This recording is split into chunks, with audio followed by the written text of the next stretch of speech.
Hindi po obra ang ganitong mga excuse. This committee requests the Senate President to order his arrest so that he may be brought to testify. Senator Risa Hontiveros ipinakokontempt si Apollo Quiboloy dahil hindi pa rin dumalo sa investigasyon ng Senado. Senator Robin Padilla tutol sa contempt order laban sa religious leader. There have been reports of a collision between BRP Sindangan and a Chinese Coast Guard vessel because of the illegal actions conducted by the CCG. Unaysa May 4 was also hit by water cannon. We are awaiting updates on damage to Unaysa May 4. 4 na tauhan ng Philippine Navy na kasama sa resupply mission sa Ayungin Shoal. Sugatan matapos bombahin ng Chinese Coast Guard ang barko ng Pilipinas. Naitalang inflation rate sa bansa para sa February 2024 bumili sa 3.4% ayon sa Philippine Statistics Authority. ASEAN is set to be the 4th largest economy in the world by 2040, and Australia wants to be a partner in this growth and prosperity, not just an observer. 2024 ASEAN-Australia Special Summit formal nang nagsimula ngayong araw.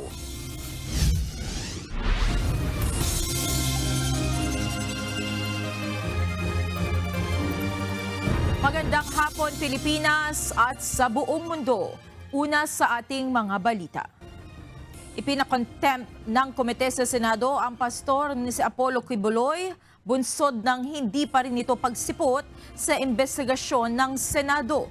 Gayunman, tinutulan naman ng isang mambabatas ang contempt order laban sa religious leader. Ito ang balita ni Harleen Delgado. Hindi po obra ang ganitong mga excuse. This committee requests the Senate President to order his arrest so that he may be brought to testify. No-show pa rin sa ikatlong pagdinig ng Senate Committee on Women, Children, Family Relations and Gender Equality si Kingdom of Jesus Christ o KOJC leader Apollo Quiboloy. Sa ipinadalang sulat ng abogado ni Quiboloy, hiniling nito na bawiin ang inilabas sa sapina laban sa religious leader. Nakasaad sa liham na kung dadalo si Quiboloy sa komite na tila idineklara na umano siyang guilty, labag umano ito sa constitutional rights ng pastor laban sa self-incrimination at presumption of innocence. Pero hindi kumbinsido rito si Senate Deputy Minority Leader Risa Hontiveros, dahilan para ipakontempt si Quiboloy. If we allow witnesses of the Senate to simply claim that appearing before a committee would violate his or her constitutional right to be presumed innocent and his or her right against self-incrimination, wala na pong kapangyarihan ang ating Senado maglunsad ng mga investigasyon. Pero tinutulan naman ito ni Senator Robin Padilla. Ang akin pong mga kadahilanan para humingi ng una ng pagpapakumbaba at ang karapatan ng pag-object, ang hindi pagsang-ayon. Napag-usapan po namin ito ng mahal na senadora na aking pong ginagalang. Kinilala naman ni Senator Hontiveros ang pagtutol ni Senator Padilla. Paliwanag niya, batay sa Senate rules, mayroong 7 araw si Senator Padilla para makakuha ng suporta mula sa mayorya ng mga miyembro ng komite para baliktarin ang contempt order kay Quiboloy. Dahil mayroong 14 na miyembro ang Senate Committee, kailangan ng 8 boto para tuluyang mabawi ang pagpapakontempt kay Quiboloy at ang hiling na ipaaresto ito. Panawagan ngayon ni Senator Hontiveros sa mga kapwa niya senador. Manindigan kasama ng ating mga kababayang biniktima ni Quiboloy para i-sustain yung pag-cite sa kanila in contempt. Samantala, 2 mga dating miyembro ng KOJC na pawang nasa ibang bansa ang tumestigo sa pagdinig kanina. Si Reynita Fernandez na isang domestic worker sa Singapore, hiningian umano ng aabot sa 2,500 Singaporean dollars nang muling umanib sa KOJC noong 2016. Bukod sa kota sa nireremit na pera, may mga dummy employer din umano na binabayaran sa Singapore para lumabas na legal ang pagsusolicit ng pera ng full-time workers na ipinapadala roon. In everything we do, like mag-loan, mag-solicit, pagtinda, everything that earns money, kahit magbalib-balintong ka, basta may money ka na i-remit sa kanila. And individually, you are given a certain quota. Ang promises po ni Pastor sa amin, if we dedicate ourselves during the time of month of blessings, it is equivalent of 10 years of blessings sa mga buhay namin. Bukod dito, gumagamit din umano ang KOJC ng ibang bank accounts para makapagpadala ng pera sa Pilipinas. Bagay na tingin ni Senator Hontiveros, posibleng kaso ng money laundering. Si Dindo Makiling naman nagbitiw sa pwesto noong 2019 bilang Executive Director ng Children's Joy Foundation na itinatag umano ni Quiboloy. Base sa kanyang salaysay, umabot na umano sa 1 million Canadian dollars ang ipinadala nilang pera sa Pilipinas na hindi naman umano napupunta sa mga mahihirap at hindi umano may paliwanag kung saan napunta. Sabi ko, ito na yung after na yung nahuli siya sa Hawaii kasi iyon talaga sistema nila. Collect money from North America, ikarga nila sa jet para dalhin sa Pilipinas na walang fees, walang bawas. Niloloko mo yung mga tao na nangolekta ka para sa bata. Yung pala pang gasolina lang pala sa jet kasi babiyahe mula Luzon, mula Davao papunta sa Maynila. Isinuwalat din ito ang umano'y marriage scam sa mga miyembro. Meron pong kulang 100 na kasalan po dito sa Kingdom ni Pastor Quiboloy na puro peke. Dito lang po sa Canada ha. Oh, wow. Para lang po ang isang worker ay magkaroon ng status kasi gusto nga nilang manatili sa bansa illegally. Kasi illegal na nga sila pumasok po dito eh. Samantala, nagprotesta naman kanina sa harap ng Senado ang ilang taga-suporta ni Quiboloy. Sigaw nila, hustisya para kay Quiboloy at magbitiw sa pwesto sa Senator Hontiveros.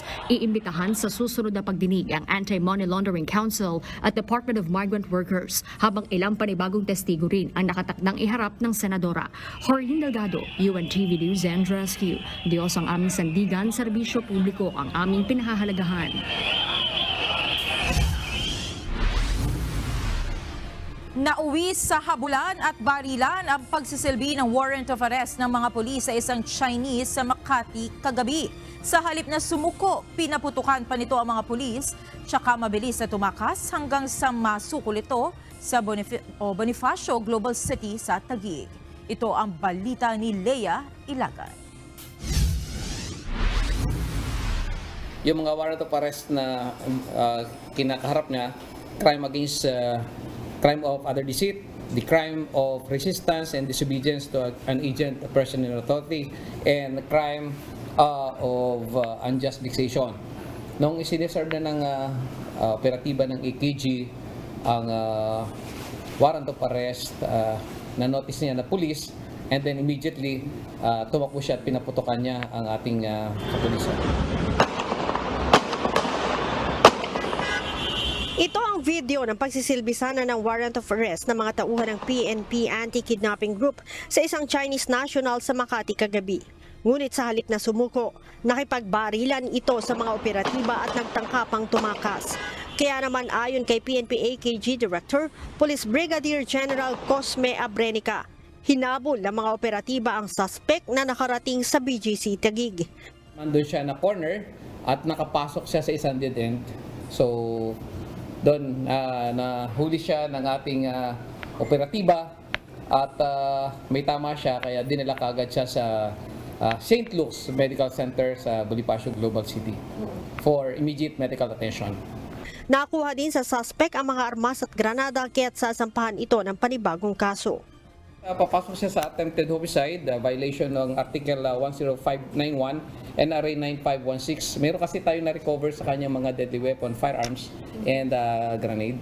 Dagdag ni General Abrenica, base sa kanilang investigasyon, ang naturang Chinese ay sangkot sa kidnapping ng kapwa Chinese noong December 20, 2023. Leia Ilagan, UNTV, News and Rescue. Diyos ang aming sandigan, serbisyo publiko ang aming pinahahalagahan. Iginiit ni Albay 1st District Representative Edsel Lagman na hindi mareresolba ng ganap na pagbubukas ng basic educational institutions sa foreign entities ang kakulangan ng mga guro at pasilidad sa mga paaralan. Tinanong naman ng Constitution Framer na si Christian Monsod ang Kongreso kung mapagkakatiwalaan ba ang Kongresong gawin ng tama kaugnay ng panukalang amyendahan ng saligang batas. Ito ang balita ni Rosalie Cos. The short answer is that the liberalization of the capital requirement for basic education institution will not really solve the problem of shortage of qualified teachers. Maraming hamong kinakaharap ngayon ang basic education sector ng bansa gaya ng kakulangan sa mga guro, silid-aralan at iba pa. Sa ginawang pagdinig ng House Committee of the Whole sa panukalang luwagan ng economic restrictions ng saligang batas sa basic educational institutions, ipinahayag ni Albay 1st District Representative Ed Silagman na hindi nito mareresolba ang mga nabanggit na suliranin.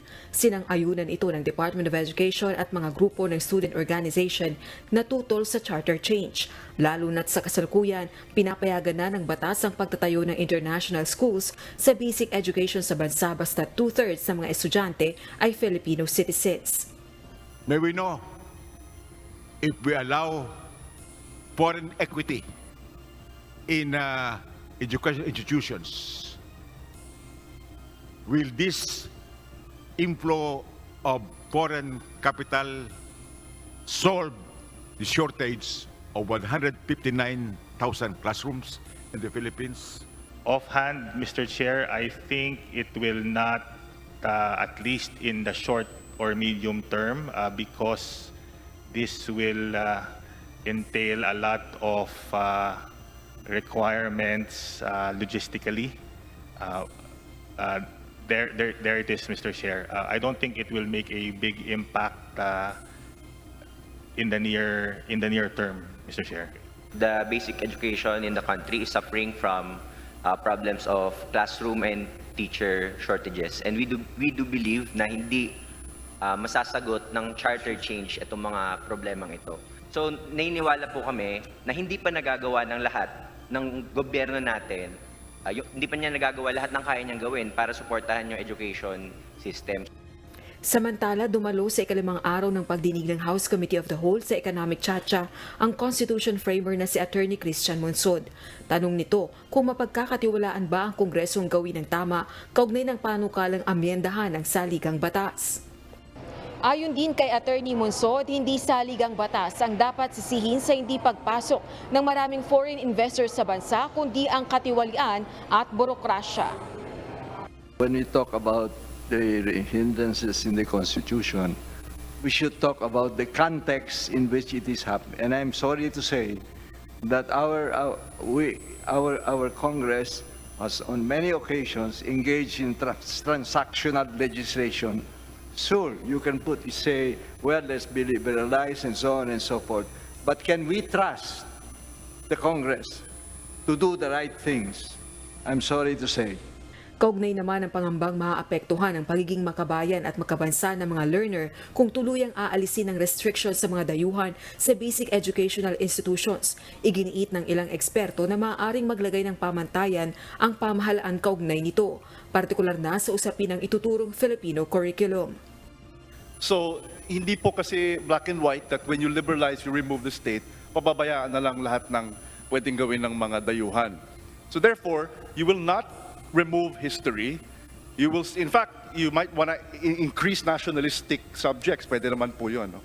As an additional regulation to liberalization. We understand that this provision has been placed due to national security consideration. If so, other safeguards can be placed by both our educational and national security agencies to take the place of this prohibition. Bukod naman sa basic educational institutions, tinalakay na rin ng Kamara ang pagluluwag ng restrictions sa advertising industry. Bukas, araw ng Miyerkules, March 6, ang target na huling araw ng Committee of the Whole para sa deliberasyon sa Economic Chacha o Resolution of both Houses No. 7. Rosalie Cos, UNTV News and Rescue. Diyos ang aming sandigan, serbisyo publiko ang aming pinahahalagahan. Umaasa ang isang mambabatas na magbabago pa ang isip ng ilang senador na tutol sa economic charter change. Ito'y matapos ipahayag ni na Senator Cynthia Villar at ng minority senators na posibleng maabot ang 7 boto para harangin ang resolusyon na nalayong amyendahan ng ilang economic provisions ng saligang batas. Ayon kay Senator Sani Angara na siyang namumuno sa pagdinig ng Senado sa Chacha, tiwala siyang may bukas na kaisipan ng mga senador at makumbinsi kapag napakinggan ang mga diskusyon sa pagdinig. Kailangan din anyang dumaan sa proseso at komprehensibong pagdinig ang panukala. I'd like to think na may open mind naman yung senator. So, kung may marinig silang maganda dito, baka magbago yung isa. So, although, of course, we respect each senator's point of view. May kanya-kanyang punto de vista yan. Formal nang nagsimula ngayong araw ang 2024 ASEAN-Australia Special Summit sa Melbourne. Isa si Pangulong Ferdinand Marcos Jr. sa mga dumalo sa naturang International Forum. Mula sa Melbourne, Australia, ito ang balita ni Nel Maribuhok live. Nel, ano-ano ba ang mga inaasahang matatalakay dyan sa ASEAN-Australia Summit? Yes, June, mga international at regional issues na nakaka-apekto sa ASEAN at Australia ang sentro ng special summit na ito sa Melbourne. Nga ito, oportunidad ng ASEAN Australia Summit upang matatag ang kanilang kooperasyon. Sa reception na pinangunahan ni Australian Prime Minister Anthony Albanese, pinilala niya ang mahalagang papel ng ASEAN sa ekonomiya ng mundo. Australia's two-way trade with ASEAN is worth around $180 billion a year. Our investment is over $300 billion. That's the level of engagement we bring to this forum. That's the foundation we want to build on. ASEAN is set to be the 4th largest economy in the world by 2040. And Australia wants to be a partner in this growth and prosperity, not just an observer.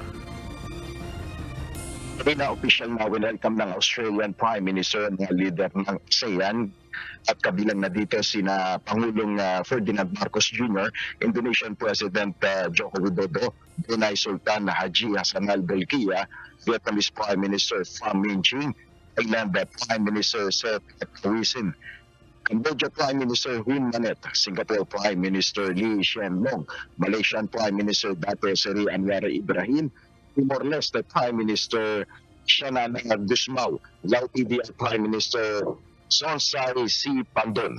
Bukas naman, magaganap June ang mga sesyon para sa ASEAN-Australia Summit kung saan doon nga ang magsisimula yung mga talakayan ng mga leader ng ASEAN at ng Australia. Yan muna ang ating update. Balik sa iyo.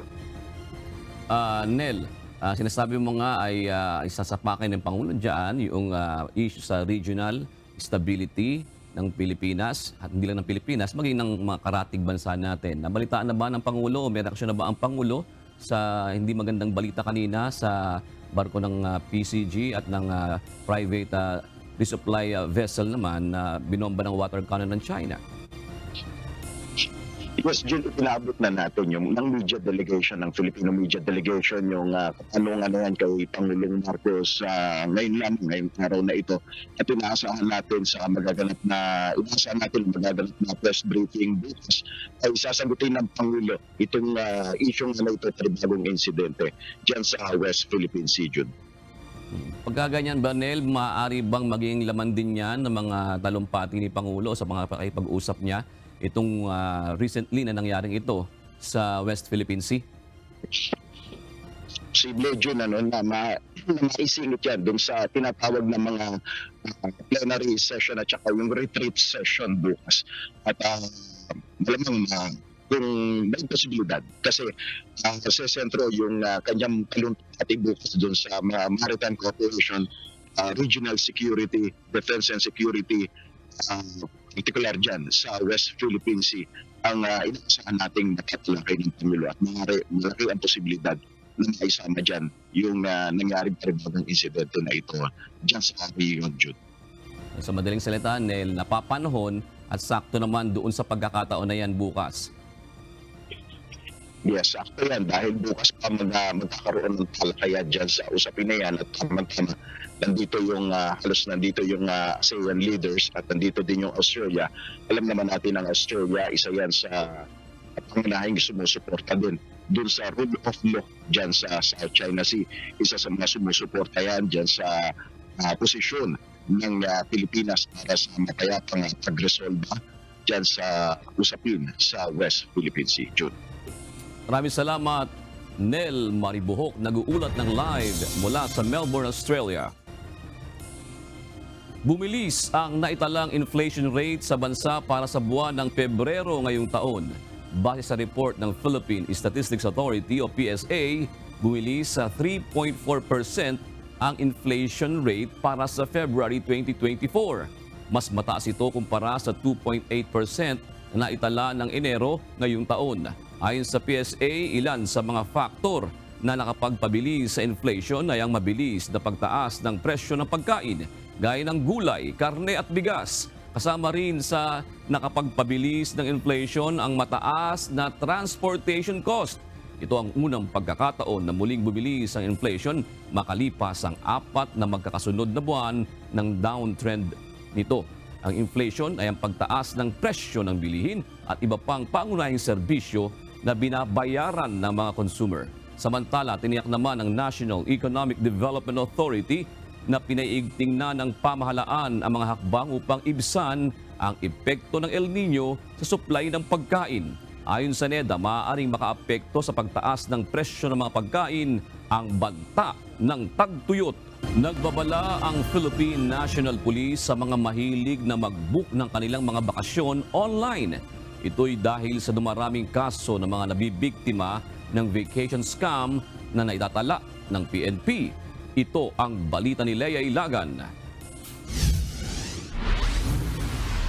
We would like to take this opportunity to warn and remind our public na mag-ingat po, like katulad ng sinasabi natin na this is not only limited sa mga vacation scam, pati nga po yung mga nagbebenta ng mga murang services, nag-o-offer ng mga murang services, nagbebenta ng ano-ano mang produkto. Mag-ingat po tayo, especially kung ang kapalit kaagad nun is magpapadala kayo ng pera without you not knowing kung sino yung mga yon. Kasabay ng nalalapit na summer vacation, nagbabala ang Philippine National Police sa mga mahilig mag-book ng kanilang mga bakasyon online. Ayon kay PNP Public Information Office Chief Police Colonel Jean Fajardo, marami ngayon ang nananamantalang scammer na nagpapanggap na lehitimong travel agency. Modus aniya ng mga ito ang mag-alok ng mga promo gaya ng murang ticket sa eroplano, hotel accommodation at may kasama pang pamamasyal. Base sa datos ng PNP, nakapagtala na sila ng nasa 478 na kaso ng vacation scam. 39 dito ang naitala noong 2021, 91 noong 2022, habang triple naman noong 2023 na umabot sa 313, habang ngayong 2024 ay mayroon ang naitalang 35 na kaso. So, ito yung sinamantala ng mga scammers na dahil nasabik mag-travel, magbakasyon yung mga kababayan natin, kung ano-anong mga packages ang in-offer nila, travel packages, and even within Asia lang, ang mura, may kita mo, may mga pisong travel trip o back-to-back na napakamura. Sabi nga nila, if it's too good to be true, di ba? Yun ang lagi natin, probably it's not true. So, mag-ingat po tayo na hindi po lahat ng nag-o-offer po ng cheaper price ay totoo po ito. Payo ng PNP sa publiko, kung nais na magbakasyon, magtungo na lamang sa mga travel agency na mayroong physical office para mag-book upang hindi mabiktima ng mga manluloko. Mas maigi na po na makipag-deal po kayo doon sa mga autorisadong travel agencies, doon sa mga listed po na mga hotel, kasi may mga Airbnb non-listed na pinapublish doon na ito, mura ito, if you wish to go to this place, mas malapit ito, mura pa, may kasama pang libreng transportation. So yung mga ganun, madali po kasing ma-entice, lalo ngayon, pa-summer po, ay gustong mag-travel ng mga kababayan natin. So we expect na itong ganitong mga vacation scam po ay magtutuloy-tuloy po. So mag-ingat po yung mga kababayan po natin. Maaari din aniyang itawag sa Department of Tourism kung talagang lehitimo ang mga inaalok na promo sa mga hotel. Dagdag ni Colonel Fajardo, sakaling hindi maiiwasang mag-book online, idokumento ang proseso ng booking at i-screenshot ito upang magamit na ebidensya kung magsasampa ng reklamo. Punta po kayo sa pinakamalapit na police station po para makuhanan po kayo ng salaysay at ma-document po kasi kapag nag-decide po kayo na magsampa po ng kaso, kailangan po talaga ng mga ebidensya. Leia Ilagan, UNTV, News and Rescue. Diyos ang aming sandigan, serbisyo publiko ang aming pinahahalagahan. Inaw ng Special Action and Intelligence Committee for Transportation na tanging mga ambulansya lamang na emergency ang takbo ang maaaring dumaan sa EDSA busway. Bawal din sa busway ang mga patient transport vehicle o yung mga sasakyan na naghahatid ng pasyente na hindi naman agaw buhay ang kondisyon. Ito ang balita ni JP Nunez. Nagbugso ito dahil dun sa mga gumagamit sa EDSA bus carousel. Alam naman natin na isa sa mga exemption doon na pwedeng dumaan are ambulance. Napansin na maraming gumagamit ng word na ambulance. Sa umiiral na guidelines na inilabas ng Metropolitan Manila Development Authority o MMDA, kasama sa pwedeng dumaan sa EDSA busway ang mga ambulansya. Pero kahapon 3 ambulansya ang naisyuhan ng ticket dahil sa pagdaan sa EDSA busway. Batay sa ulat ng Special Action and Intelligence Committee for Transportation o SAIC, nagdesisyon ang mga ambulansya na pumasok sa busway nang makita na bumibigat ang daloy ng mga sasakyan sa EDSA. Pagpasok ng busway, tsaka pa lang sila nagbukas ng mga blinker kaya sila pinara at natuklasan ng mga enforcer na wala na silang ihahatid na pasyente. Ang tanong namin dun sa driver, bakit ka naka-blinker? Bakit ka nasa EDSA bus carousel? Kasi nagmamadali kaming pabalik na sa aming pinanggalingan. So, may emergency ka ba? Simple lang, wala na. So, pabalik na. So, hindi na dapat sila naka-blinker, hindi na sila dapat nakawangwang, at higit sa lahat, hindi na sila dapat dumaan ng EDSA bus carousel. Ipinaliwanag ni SAIC Chief Charlie Del Rosario na hindi pwedeng dumaan sa busway ang mga ambulansya kung hindi naman emergency ang takbo. Mayroon ring mga report na may mga transport patient vehicle na naglalagay ng pangalang ambulance sa harapan. Gayong patient transport vehicle naman ang nakasulat sa gilid ng sasakyan. Naglalagay din ang mga ito ng blinker at wangwang. Sa conference noong Biyernes ng SAIC kasama ang Department of Health at TESDA, malinaw na hindi sila classified as ambulance. Ibig sabihin, bawal din silang gumamit ng EDSA busway. Kumpara sa lehitimong ambulansya, ang patient transport vehicle ay naghahatid ng mga pasyenteng non-life-threatening o hindi naman agaw buhay ang kondisyon. Yung bang patient transport vehicle, hindi naman siya ambulance, patient transport vehicle, pwede bang gumamit ng wangwang o siren? Wangwang or yung blinkers. Kung hindi ka ambulance, patient transport vehicle ka, hindi ka nasasakop nung mga pinapahintulutan na gumamit nung blinker at saka wangwang under Presidential Decree 96. Ayon sa SAIC, kapag mayroong ambulansya ang pumasok sa busway at nakabukas ang mga blinker at wangwang, sisilipin ito kung mayroong pasyente sa loob. Kapag walang pasyente, ay itatawag sa mga personnel sa kasunod na istasyon ng busway para doon sila parahin. Beberipikahin kung emergency talaga ang takbo ng ambulansya at kung mayroon itong license to operate. Kapag walang maipakita, pwede silang ma-issuehan ng violation ticket. Lahat naman po tayo nagmamadali. The only reason for ambulances, the use of ambulance, sirens and blinkers for that matter, is for life and death or emergency purposes. JP Nunez, UNTV, News and Rescue. Diyos ang aming sandigan, serbisyo publiko ang aming pinahahalagahan. Isang resolusyon ng inihain ng ilang mambabatas sa mababang kapulungan ng Kongreso na layong maimbestigahan ang maanumalyang pagbebenta ng NFA rice stock sa mga piling rice trader. Bukod sa House of Representatives, nakatakda ding dinggin ang kontrobersiya sa Senado. Ayon naman sa mga kongresista, dapat suriin ang mandato ng National Food Authority at pag-aralan kung nararapat na itong i-restructure. Tugon ito ng mga mambabatas nang tanungin kung dapat nang buwagin ang NFA. Nauna nang pinatawan ng 6-month preventive suspension ang 139 na mga opisyal at empleyado ng NFA dahil sa issue. Perhaps we have to do an extensive evaluation of the mandate of the NFA and whether or not this is being fulfilled at the moment. Hindi lamang dapat sa mga public officials involved nakatuon ng investigasyon, pati na rin po sa mga pribadong individual na kasabwat po nito ng mga public officials natin ay makasama din dapat sa mga makasuhat.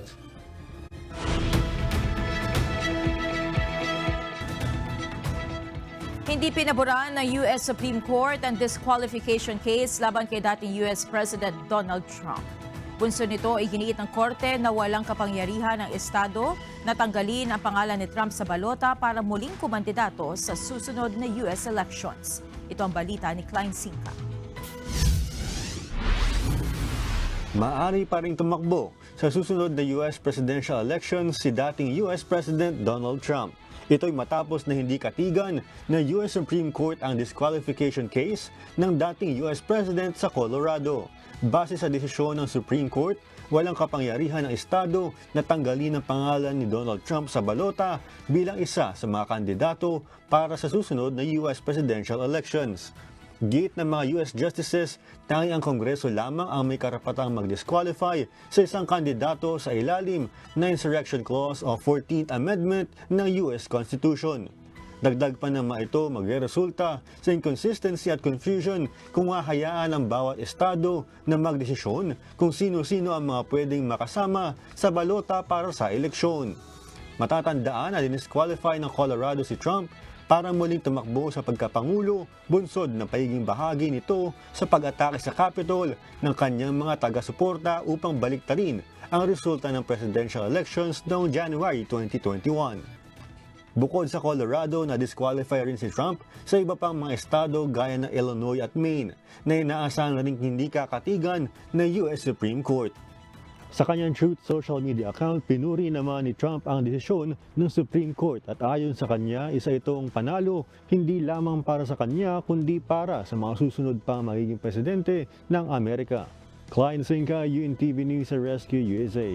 Diyos sa aming sandigan, serbisyo publiko ang aming pinahalagahan.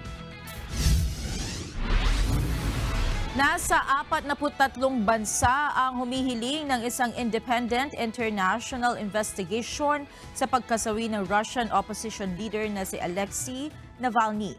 Giit na mga ito, si Russian President Vladimir Putin ang may ultimong responsibilidad dito. Ang European Union members, Estados Unidos, Britain, Ukraine, Australia, Canada, New Zealand at Norway ang ilan sa mga bansang nagpahayag ng pagkagalit sa pagkamatay ni Navalny sa UN Human Rights Council. Nagbalik tanaw sa makasaysayang pamumuhay sa baybay dagat ang mga dumalo sa Abu Dhabi Maritime Heritage Festival 2024 sa United Arab Emirates. Tapok dito ang kultura, tradisyon at ang kasaysayan ng tradisyonal na pamumuhay sa baybayin ng UAE. Ito ang balita ni Bradley Robusa.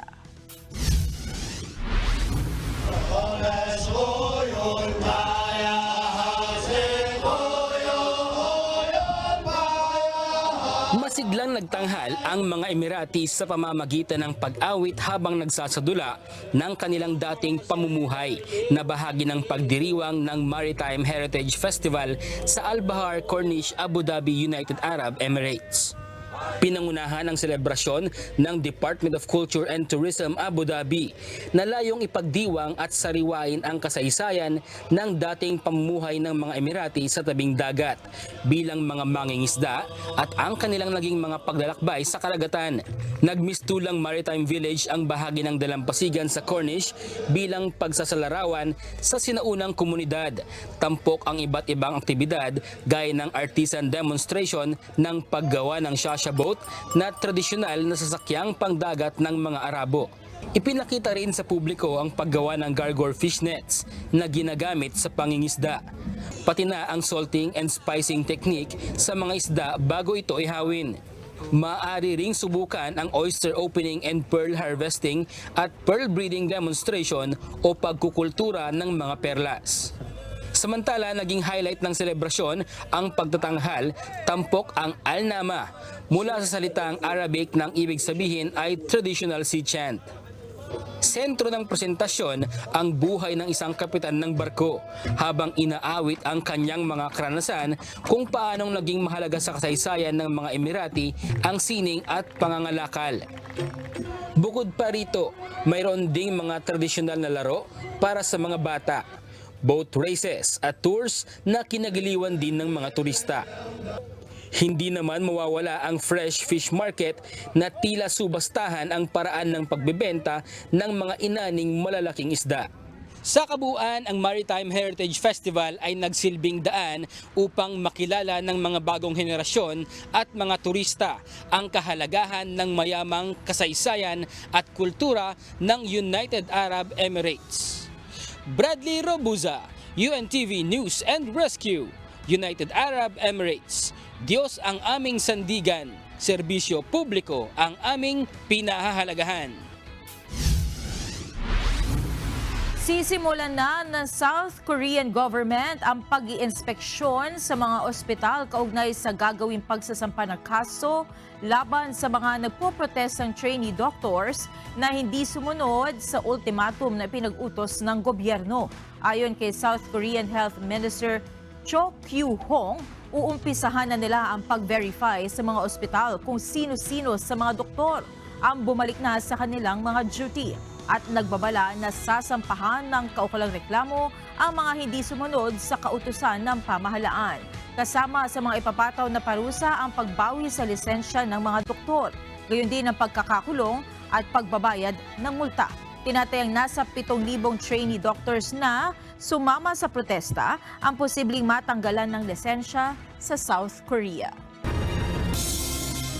4 na tauhan ng Philippine Navy ang sugatan matapos bombahin ng water cannon ng China ang sinasakyan nilang supply boat na kasama sa resupply mission sa Ayungin Shoal kaninang umaga. Nagkabanggaan naman ng isang barko ng Philippine Coast Guard at isang Chinese vessel dahil sa sadyang pagharang nito sa dinaraanan ng barko ng Pilipinas. At para sa detalye, ito ang balita ni Ryan Lacanlale live. Ryan, kumusta na yung mga nasugatang tauhan ng Philippine Navy at yung iba pang mga sakay ng supply boat at saan sila ngayon? Jun, yung mga sugatan, agad silang nilapatan ng paunang lunas ng PCG personnel na nakasakay doon sa MRRB o isa doon sa PCG vessel na umaalalay dito sa mga supply boat.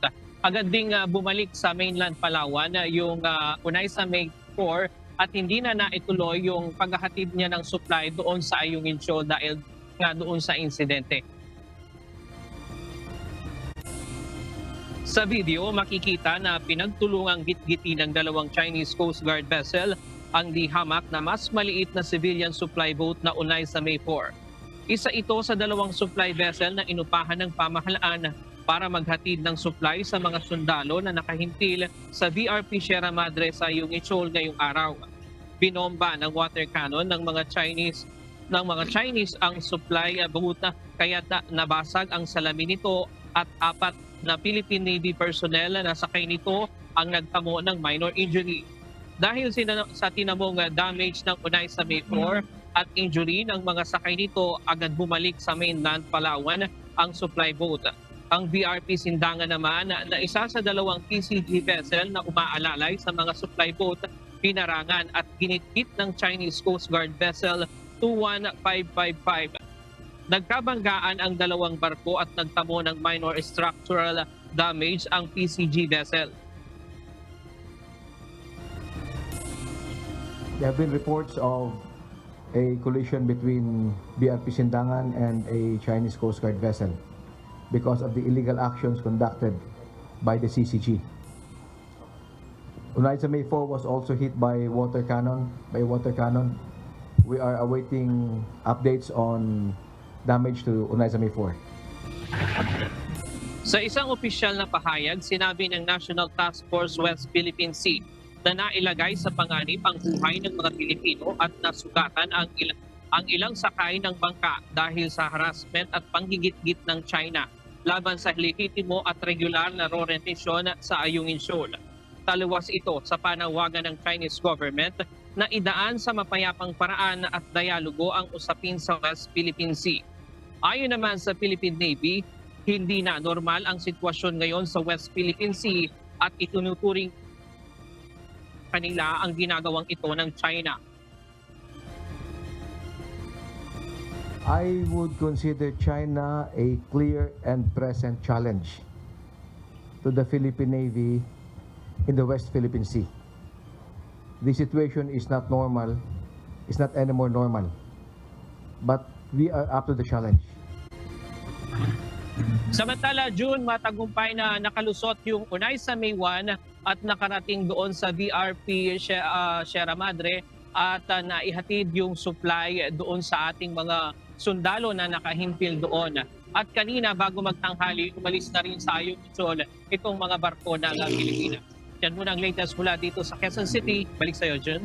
Nabanggit ba kanina, Ryan, ng opisyal ng Philippine Coast Guard, na naitanong ba sa kanila na mag-qualify ba ito doon sa mga nakasaad sa Mutual Defense Treaty ng Pilipinas at ng Amerika o sakasakaling ganyan ang sitwasyon na deliberately binanggayan yung ating Coast Guard vessel ng China Coast Guard vessel. Ito ba ay nituturing na pag-atake, Ryan? Wala pang naitanong o nabanggit sa ganyang punto kanina sa panayam doon sa Philippine Navy, no? At limitado rin ang mga impormasyon na ibinibigay kanina dahil bago pa itong insidente. At inaasahan natin bukas merong press conference ang DFA kasama ang PCG at ang National Task Force for West Philippine Sea patungkol dito. Maaari nating baka rin bukas malaman natin yan, June. Kasi kanina hinihinga ng reaksyon ang US Embassy, ngunit ang sagot lamang ng kanilang ambassador dito sa Pilipinas na kinukundina nila yung nangyari niyan sa West Philippine Sea. Kasi maalala mo, Ryan, yung mga nakalipas, isang pribadong supply boat ang nagkaroon din ng damage, yung Unaiza May 2. Tanda mo yun, Ryan. Iba kasi ngayon ang sitwasyon. Ito ay Philippine Coast Guard vessel, kaya medyo nakakabahala ito, Ryan.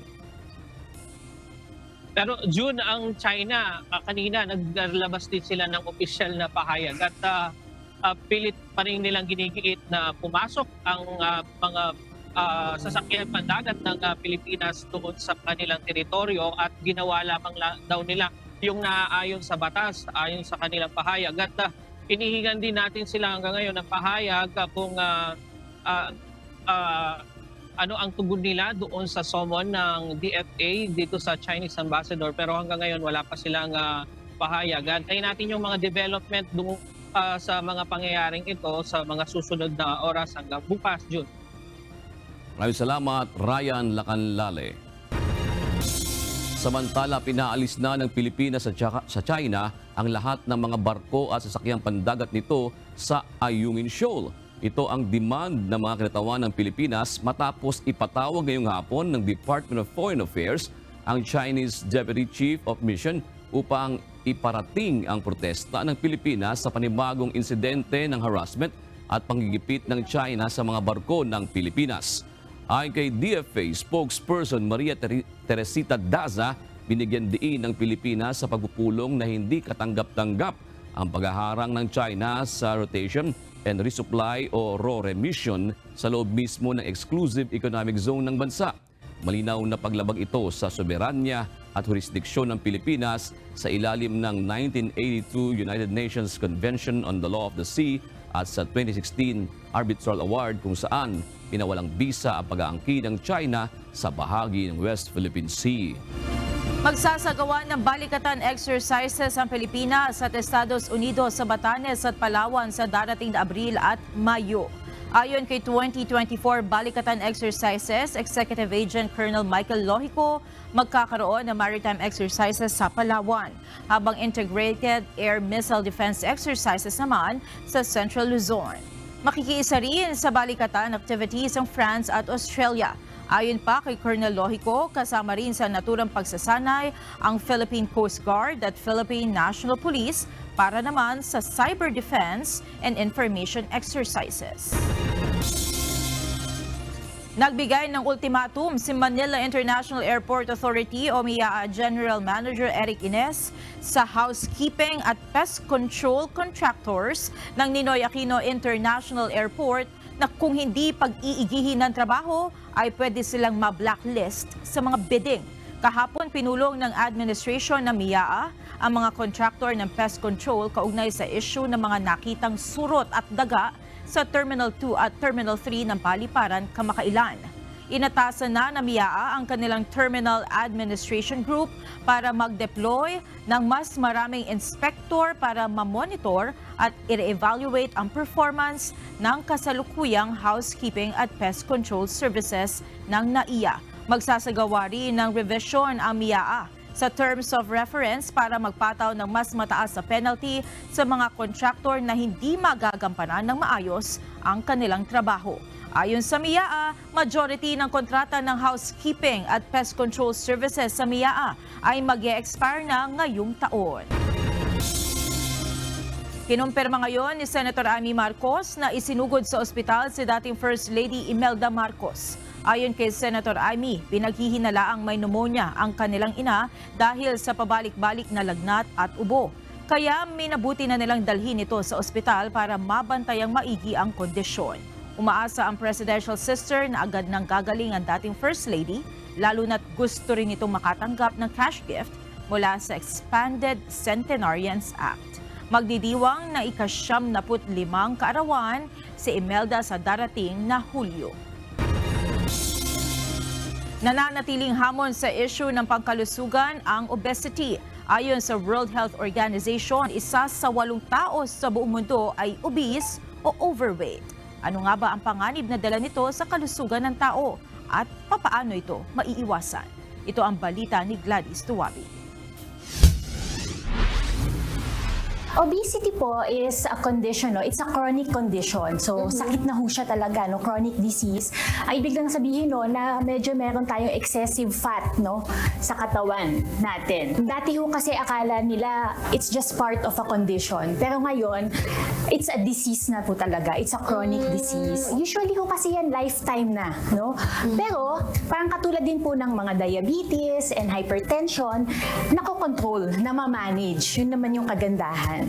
Mahigit 1 bilyong tao sa buong mundo ay obese, batay sa isang pag-aaral ayon sa World Health Organization. Sa katunayan, 1 sa bawat 8 tao ay may kondisyong ito. Dagdag ng WHO, kabilang sa mga bansang may mataas na bilang ng underweight at obesity ay ang island nation sa Pacific at Caribbean at maging sa Middle East at North Africa. Dito naman sa Pilipinas, tinatayang 27 milyong Pilipino ang maituturing na obese o overweight, batay sa pag-aaral ng Food and Nutrition Research and Institute ng DOST. Posible pa itong madagdagan at umabot sa 30% ng mga Pilipino ang maaapektuhan ng kondisyong ito kung hindi maaagapan. Actually ho, hindi lang ho siya talaga lifestyle, no? It's parang ano siya, multifactorial po, no? Okay. Pwede ho siya kasi na meron family history, no? Pwedeng genetic, no? Pwede yung lifestyle or diet, no? Iba-iba ho. Dati ho kasi ang connotation when you say, oh, obese to, nako, ay palakain yan. Tapos meron din ho kasing mga certain conditions, no? Na nagko-contribute din na pwede maging obese ka, no? Yung iba, yung may mga hypothyroidism, may mga PCOS, yan. Minsan talagang medical condition. Or yung iba naman ho, yung nakasanayan na, cultural din. Ang taong obese at overweight ay mataas ang tsansa na magkaroon ng sakit o health condition gaya ng hypertension, stroke, atake sa puso, diabetes, hirap magbuntis, hindi nakakatulog ng tama at iba pa. Bagaman namamana ang pagiging obese, pwede pa rin itong maiwasan sa pamamagitan ng wasto at balansing pagkain, sabayan pa ng regular na pag-iihersisyo. Exercise po talaga is one of the core po talaga ng treatment of obesity. And yung iba ho, they say that at least 30 minutes of exercise, at least 5 times a week, no? Yun talaga yung pinaka-okay. They should watch what they eat, no? Kasi syempre, no, kung wala tayong exercise, actually nga, kahit lang yung walking, no? Okay na yan eh. Lalo na kunyari, sobrang sedentary na talagang forever nakaupo or dahil nga sa work, tayo ka lang, no? 30 minutes tayo ka, ikot-ikot ka. Yung iba nga, maka 10,000 steps a day. Bukod sa pagkakaroon ng physical activities, makatutulong ang pag-iwas o limitadong pagkain at pag-inom ng matatamis na pagkain at inumin at ng mga high-calorie food intake. Sa halip ay palitan ito ng pagkain ng mga gulay at prutas at iba pang masustansyang pagkain. Payo ng mga eksperto kung napapansin ang kakaibang pagdagdag ng timbang sa katawan, magpatingin na para mapayungan at mamonitor ang kondisyon upang maagapan ang mga posibleng komplikasyon. Gladys Tumabi, UNTV News and Rescue. Diyos ang aming sandigan, serbisyo publiko ang aming pinahahalagahan. Nilunsad ng Quezon City Police District ang Green Camp kaninang umaga. Ayon kay QCPD Director Police Brigadier General Red Maranan, ang naturang inisyatibo ay bilang suporta sa national government na pagtatanim ng mga pagkain at gulay. Sinabi pa ni Brigadier General Maranan na hinihikayat din nila ang ibang unit at ang 16 na police stations ng QCPD na magsagawa ng urban garden. Nagtalaga din sila ng mga pulis na tututok sa kanilang mga pananim na tinawag naman nilang Green Cops. Well, yung mga green caps ay particularly sila yung titingin dito sa ating project Green Camp Karingal, and isa sa magiging trabaho nila ay yung enforcement ng environmental laws dito sa loob ng kampo at maging sa labas. Mag-expand na kami ng aming functions. Sinabi pa ni Maranan na hindi sila gagamit ng mga plastic bottles at sa halip ay gagamit sila ng water dispenser at paper cups upang maiwasan ang plastic waste. Inihayag ng Commission on Elections o COMELEC na kakapusin na sila sa panahon kung gagawing mas maaga ang plebisito para sa panukalang amyendahan ang konstitusyon. Tugon ito ng komisyon sa panukala ng ilang mambabatas na idaos ngayong taon ang plebisito para sa isinusulong na charter change o CHATCHA. Ito ang balita ni Dante Amento. Nagigipit na kami sa panahon.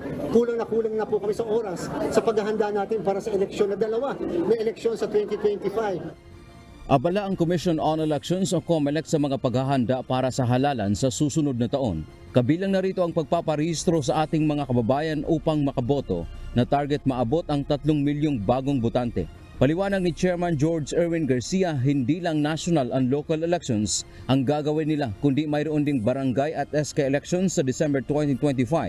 Kaya naman hirap na umano ang komisyon sa isinusulong ng ilang mambabata sa Kamara na gawing mas maaga sa halalan ng plebisito para sa isinusulong na amyenda sa saligang batas. Tayo po ay nasa buwan na ng Marso, and magkakaroon pa po ng massive procurement, magkakaroon po ng preparasyon, and hindi na po kakayanin siguro kung ngayong pang taon na ito mahuhold ang ating pong plebisito. Kailangan din anya ng 13 bilyong piso na pondo para sa pagdaraos ng plebisito pang nasyonal. Samantala, kaugnay naman sa sinabi ni Attorney Romulo Macalintal na hindi maaring pagsabayin ang halalan sa plebisito dahil labag sa konstitusyon. Ayon sa COMELEC, masyado pang maaga ang nasabing espekulasyon dahil nagpapatuloy pa ang talakayan ng Kongreso hinggil dito. Pagtitiyak ng poll body na handa silang sumunod sa anumang ipag-uutos ng Kongreso dahil bahagi ng kanilang mandato. Pag sinabi po nilang pagsabayin, ginagaransya po natin sa sambayan ng Pilipino, kaya po ng COMELEC na pagsabayin ang eleksyon ng 2025 at ang plebisito para sa pagbabago ng saligang batas. Dante Amento, UNTV, News and Rescue. Diyos ang aming sandigan, serbisyo publiko ang aming pinahahalagahan. Nagpahayag ng pagtutol ang Department of Education o DepEd sa charter change, partikular na sa pagpahintulot ng ganap na kontrol at administrasyon ng foreign entities sa education institutions. Siniguro naman ni Senator Sani Angara na hindi magagalaw ang basic education sa isinusulong na pag-amyenda sa konstitusyon. Ito ang balita ni Jed Neresina. For this, the department strongly objects to this amendment. Sa pagpapatuloy ng pagdinig sa Senado tungkol sa constitutional amendments, pinanindigan ni Education Assistant Secretary Francis Bringas ang pagtutol ng Department of Education o DepEd sa resolusyong naglalayong amyendahan ang probisyon ng konstitusyon tungkol sa basic education. Nagpahayag ng pagtutol ang ahensya sa pagtatanggal ng 40% na limitasyon sa foreign ownership gaya na lang sa sektor ng edukasyon. Binigyang diin ni ASEC Bringas na ang kurikulum ng Pilipinas ay dapat na exclusive na pamahalaan ng mga Pilipino. It is essential that Philippine curriculum is exclusively implemented by Filipino citizens.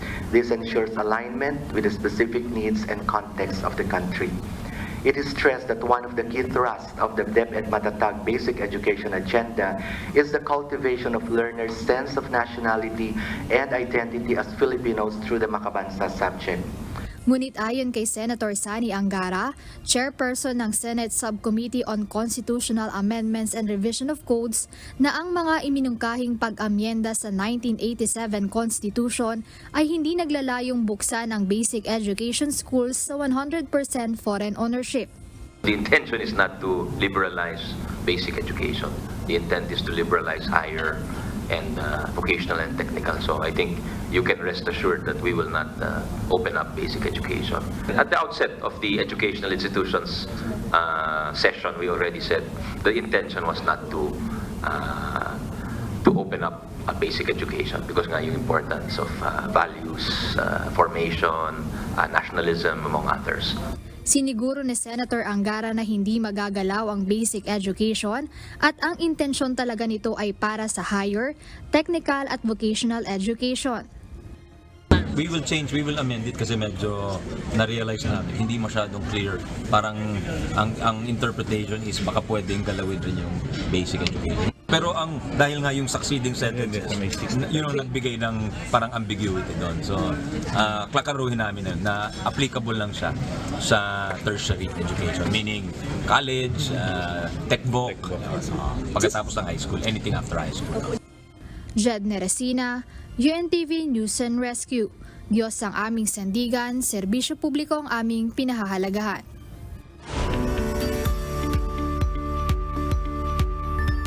Ipinagdiwang ng tinaguriang world's oldest living person ang kanyang ika-117 kaarawan kahapon, March 4.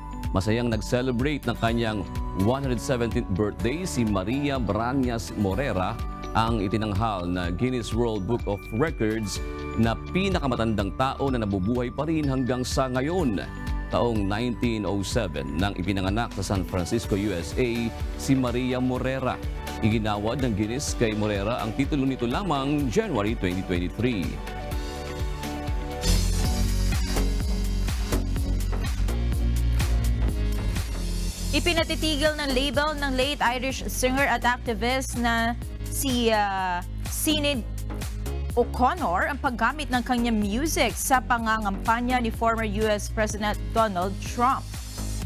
Sa pahayag na inilabas ng Chrysalis Record, pinagbawalan nito ang kampo ni Trump na gamitin pa sa kanyang political rallies ang mga awitin ni O'Connor bilang isang kilalang outspoken sa kanyang mga pananaw ukol sa relihiyon, feminism at gera. Batid ng label ng late singer na hindi nito gugustuhin na gamitin ni Trump ang kanyang mga awitin. Si Sinead O'Connor ay nasawi noong Hulyo ng nakaraang taon sa edad na 56. Bukod kay O'Connor, kabilang din sa mga tutol kay Donald Trump, sina America's pop superstar Taylor Swift at American rapper na si Rihanna. Ipinagtanggol ni Singaporean Prime Minister Lee Hsien Loong ang balita kaugnay sa sinasabing pakikipag-deal ng Singapore kay America's pop superstar Taylor Swift para maging venue ng kanyang The Eras Tour concert sa Southeast Asia. Kinumpirma ng opisyal ang sinasabing exclusive deal ng Singapore sa concert ni Taylor Swift. Gayunman, itinanggi nito na ang hakbang ay unfriendly sa iba pang mga karating na bansa sa Southeast Asia. Samantala, hindi na idinetalye pa ng opisyal ang terms ng nasabing deal. Tinatayang nasa 300,000 tickets ang nasold sa 6 na araw na blockbuster concert ni Taylor sa Singapore. Dahil sa dami ng international fans na nanood ng Eras Tour concert, sinasabing malaki ang naitulong nito sa ekonomiya ng bansa na naging stop ng kanyang konsyerto.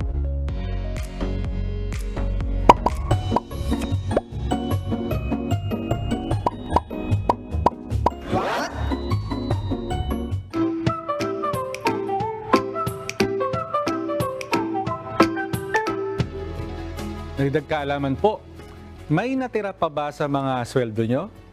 Ilang araw na nakakalipas mula nang tumanggap tayo ng ating salary. Pero hindi nyo ba na itatanong kung saan nagsimula ang salitang salary? Ang salitang salary ay nagsimula sa Latin word na salarium o salt money. Pero teka, bakit naman hango sa salitang asin o salt ang salary? Ayon sa mga historians, noong unang panahon sa Roma, ang mga sundalo ay binabayaran po ng asin. Noon kasi napakamahal ng asin at hindi mo siya mabibili basta-basta. Ang ibig sabihin kasi ng salitang sal ay asin. At doon hinango ang salitang salary. Di ba nga po, pati yung salitang pandesal, nang ibig sabihin sa Spanish ay pan, nang ibig sabihin ay tinapay, at sal naman nang ibig sabihin ay asin. Sa English, tinatawag rin siyang salt bread. Pero matamis siya actually. So alam niyo na po ang pinagmula ng salitang salary, pati na rin ang pandesal. May kaugnayan po sila sa asin. Sana po may natutuhan kayo at laging tatandaan, mapalad ang tao na nakakasumpo ng karunungan at ang tao na nagtatamo ng kaunawaan.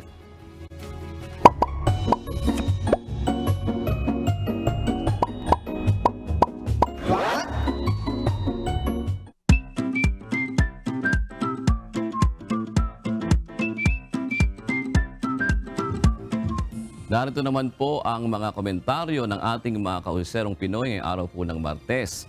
Hinggil po sa harassment ng China sa mga barko ng Pilipinas sa West Philippine Sea. Sabi po ni Vargas T. Sunny, grabe na po ang pang-aabuso ng ibang Chinese nationals dito sa bansa natin. Tapos dun sa West Philippine Sea, nasugatan ng hindi po PCG personnel, yung Navy, Philippine Navy personnel po yung nasugatan. At yung barko ng Philippine Coast Guard, yun po ang binangga. Ayan. Tapos sana wag na lumala pa ang mga pangyayari na ito. Pero oo, medyo nagle-level up yung how do you say, pambubuli. Can we say pambubuli na nararanasan natin? So sana maayos. Yan ang hirap niya. Nakita mo yung video na yan, Monica, di ba? Dalawa. Sinandwich ka ng water cannon na yan? Diba? Actually, ang sakit sa puso nung marinig natin yung balita na yan. Pero, thankfully, wala namang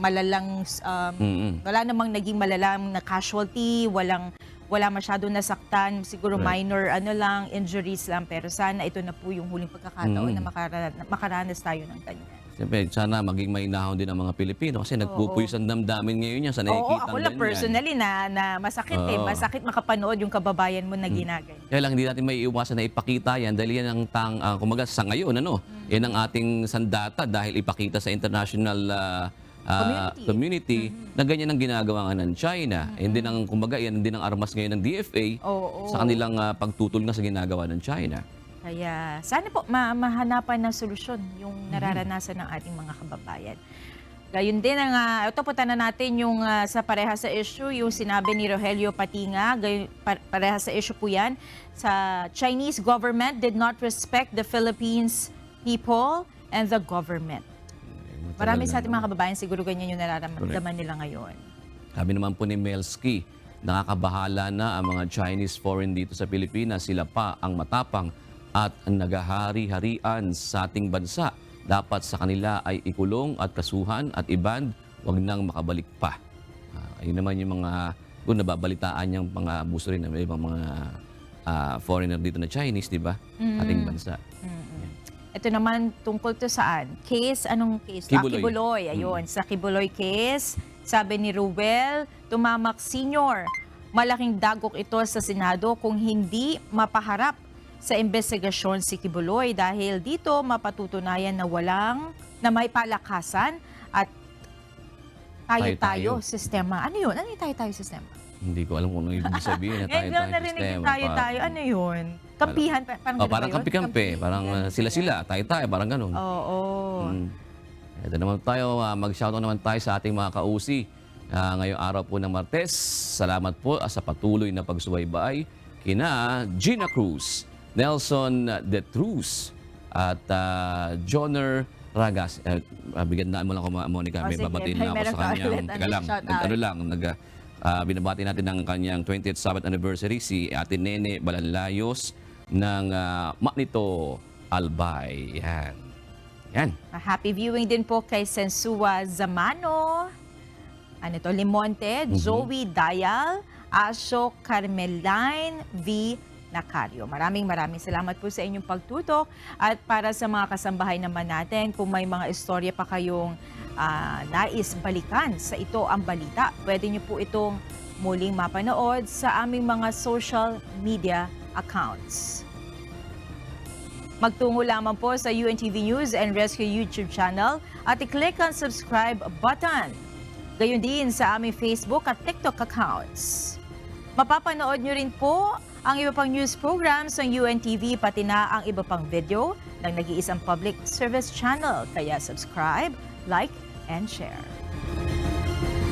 Narito naman ang salita ng Diyos na ating sandigan mula sa aklat ng Roma 13 at 9 na nagsasabi, sapagkat ito, huwag kang mangangalunya, huwag kang papatay, huwag kang magnanakaw, huwag kang mananakim, at kung mayroon pang ibang utos, ay nauuwi sa salitang ito.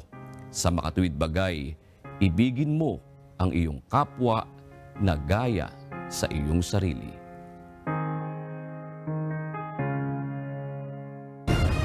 At yan ang naging kabuuan ng ating balitaan ngayong gabi. Aming inilahad ng buong katapatan kung paano namin nasaksihan. Kayo'y makapagtitiwala na ang aming nakita at narinig, ang aming ibinabalita. At dito po sa UNTV, Diyos ang aming sandigan, serbisyo publiko ang aming pinahahalagahan. Magandang gabi po.